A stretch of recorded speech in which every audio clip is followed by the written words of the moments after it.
সাধারণকালের চতুর্বিংশ সপ্তাহ শুক্রবার প্রথম পাঠ করিন্থীয়দের কাছে দেরির দূত পলের প্রথম পত্র 15 অধ্যায় পদ সংখ্যা 12 থেকে 20।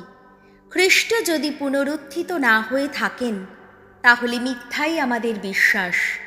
প্রিয়জনেরা, খ্রিস্ট যে মৃতদের মধ্য থেকে পুনরুত্থিত হয়েছেন, আমরা যখন এই বাণী প্রচার করি তখন তোমাদের মধ্যে কেউ কেউ কি করেই বা বলে যে মৃতদের পুনরুত্থান বলে কিছুই নেই। মৃতদের পুনরুত্থান যদি নাই হয় তাহলে খ্রিস্ট নিজেও পুনরুত্থিত হননি। আর খ্রিস্ট যদি পুনরুত্থিত নাই হয়ে থাকেন তাহলে আমাদের বাণী প্রচারও অর্থহীন, তোমাদের বিশ্বাসও অর্থহীন। শুধু তাই নয়, তাহলে তো এ কথাই প্রমাণিত হলো যে ঈশ্বরের সম্বন্ধে আমরা মিথ্যা সাক্ষী দিয়েছি।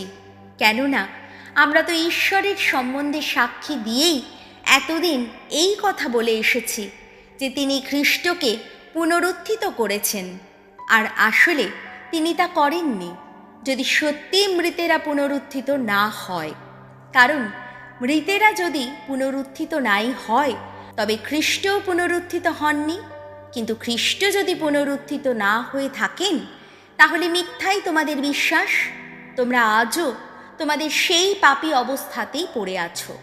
শুধু তাই নয়, তাহলে খ্রিস্টের শরণাপন্ন অবস্থায় মৃত হয়েছে যারা, তাদের নিশ্চয়ই সম্পূর্ণ বিনাশ ঘটেছে। খ্রিস্টের কাছে আমাদের যে আশা আছে তা যদি শুধুমাত্র এই জীবনের মতোই আশা হয় তাহলে সকল মানুষের মধ্যেই আমরাই তো সবচেয়ে দুর্ভাগা। আসলে কিন্তু খ্রিস্ট মৃতদের মধ্য থেকে পুনরুত্থিতই হয়েছেন।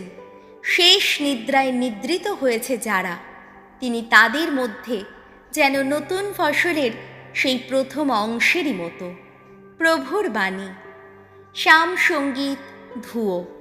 প্রভু, একদিন তোমায় দেখে ধন্য হব আমি। হে ভগবান, শোনো তুমি ন্যায়ের মিনতি। আমার এই ব্যাকুল চিৎকার মন দিয়ে শোনো একবার। আমার এই আবেদনে একবার কান দাও তুমি।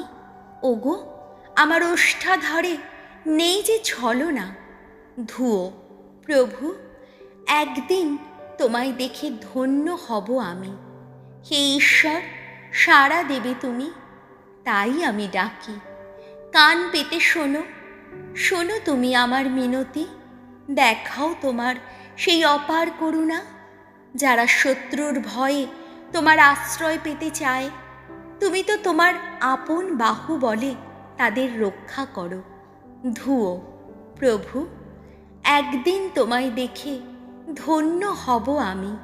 ওগো, তোমার চোখের মণির মতো আমায় যত্নেই রাখো।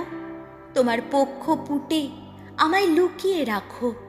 আর আমি ধর্মনিষ্ঠ জীবন যাপনে দেখব আমি তোমার শ্রীমুখ। নিদ্রাভঙ্গে সদা তৃপ্ত হব তোমারই দর্শনে। ধুয়ো। প্রভু, একদিন তোমায় দেখে ধন্য হব আমি। বাণী বন্দনা। জয় জয় প্রভুর জয়। হে পিতা, তোমায় বন্দনা করি আমি। ঐশ্বরাজ্যের মর্মবাণী প্রকাশ করেছ তুমি শিশুর মতো সরল হৃদয় যার, সেই মানুষেরই কাছে। জয় জয় প্রভুর জয়। লুক রচিত মঙ্গল সমাচার 8 অধ্যায় পদ সংখ্যা 1 থেকে 3। যিশুর সঙ্গীদের মধ্যে কয়েকজন নারীও ছিলেন যারা যিশু ও তার শিষ্যদের নানাভাবে সাহায্য করতেন। যিশু তখন এক শহর থেকে অন্য শহরে, এক গ্রাম থেকে অন্য গ্রামে পায়ে হেঁটে ঘুরে বেড়াতে লাগলেন। তখন বাণী প্রচার করছেন তিনি, ঐশ্বরাজ্যের মঙ্গল বার্তা ঘোষণা করছেন। তার সঙ্গে রয়েছেন তার সেই 12 জন শিষ্য আর এমন কয়েকজন নারী যারা মন্দ বিদেহী আত্মার হাত থেকে কিংবা নানা রোগ ব্যাধি থেকে মুক্ত হয়েছেন। এদের মধ্যে ছিলেন মাগদালেনা নামে পরিচিতা সেই মারিয়া, যাকে ছেড়ে 7টা অপদূত বেরিয়ে এসেছিল। আর ছিলেন হেরোদের দেওয়ান খুজার স্ত্রী যোহানা, সুজান্না এবং আরও অনেকে। এদের যা কিছু ছিল তা থেকেই দিয়ে এরা যিশু ও তার শিষ্যদের নানাভাবে সাহায্য করতেন।